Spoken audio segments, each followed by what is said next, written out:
ہو سکتا ہے کہ پاکستان مسلم لیگ جناح ہاؤس،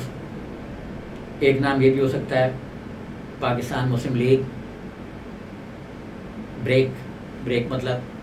سیاست سے بریک بھی لے رہے ہیں نا بہت سے لوگ، تو پاکستان مسلم لیگ بریک لینے والے، اس طرح کا نام بھی رکھا جا سکتا ہے پاکستان مسلم لیگ تھوڑا سا ریسٹ کر لیں۔ ظاہر ہے لوگ ریسٹ بھی کر رہے ہیں تو ریسٹ کرنے والے بھی جو ہیں وہ بھی اپنی ایک مسلم لیگ الگ سے بنا سکتے ہیں، اور یہی نام پی ٹی آئی کے ساتھ بھی لگا سکتے ہیں کہ پاکستان تحریک انصاف جناح ہاؤس، پاکستان تحریک انصاف بریک لینے والے، پاکستان تحریک انصاف، اور بھی اسی طرح کے نام بیچ میں ایڈ کر سکتے ہیں۔ اور بلکہ جو پاکستان تحریک انصاف پر اگر پابندی لگتی ہے تو پھر پاکستان تحریک انصاف قاسم کے ابو گروپ بھی بنایا جا سکتا ہے۔ تو یہ تو خیر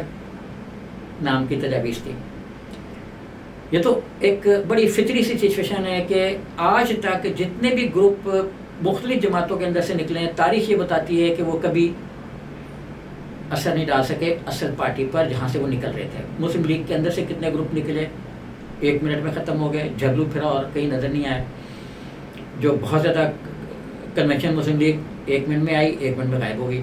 پیپلز پارٹی کے اندر سے 6-7 گروپ نکلے، پروگریسو پیپلز پارٹی کورس نیازی نے بتائی فوراً ہی، اس کا نہیں پتہ لگا، ایک آدھا ممبر الیکٹ ہو گیا، فارغ ہو گیا۔ National Peoples party Ghulam Mustafa چتوئی نے بتائی، ممتاز بھٹو گروپ بنا پیپلز پارٹی کے اندر، وہ بھی مطلب فارغ ہو گیا۔ تو اس طرح پیپلز پارٹی کے اندر سے بے تحاشا گروپ بنے، لیکن وہ اس کی اصل جو اسٹرینتھ تھی اس پر کوئی فرق نہیں ڈال سکے۔ اس کے بعد ایک اور گروپ پنجاب کے اندر بھی بنانے کی کوشش کی، فیصل صالح حیات نے پیٹریوٹ گروپ بنا حکمران پارٹی کے اندر ہی، تاکہ مطلب ان کو مختلف وزارتوں میں لے کے ہارس ٹریڈنگ کے جو لاز ہیں، رول ریگولیشن سے بچا جا سکے۔ لیکن یہ پارٹی بھی جو ہے کوئی اثر نہیں ڈال سکی ان کے ووٹ بینک پر۔ میں بات کروں ووٹ بینک پر، حکومتیں تو ٹوٹ سکتی ہیں جب کچھ ارکان ادھر ادھر ہو جائیں، جیسے پی ٹی آئی کی گورنمنٹ ٹوٹ گئی، لیکن یہ اثر نہیں ڈال سکتے۔ تو ایک تو یہ ہے کہ جو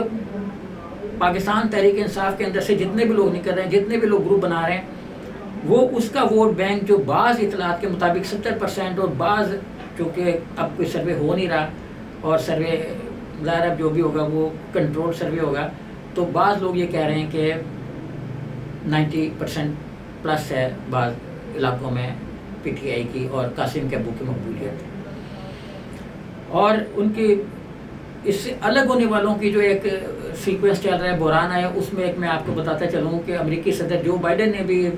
علیحدگی کا اعلان کر دیا ہے پاکستان پیپلز پارٹی اور پاکستان تحریک انصاف سے، اور انہوں نے بھی سیاست چھوڑ دی، اور ایک بڑا وائرل ہوئی ہوئی ان کی بھی ویڈیو جو کسی نے بہت اچھے گیمکس کے اسٹائل میں بنائی ہے، جس میں جو بائیڈن صاحب کہہ رہے ہیں کہ میں عمران خان کی بس قاسم کے ابو کی سیاست کی مذمت کرتا ہوں اور میں سیاست چھوڑنے کا اعلان کرتا ہوں، اور ساتھ ہی انہوں نے جو پاکستان کے ادارے ہیں ان کی جو پرفارمنس ہے ان کو سراہتے ہوئے کنارہ کشی اختیار کی سیاست سے۔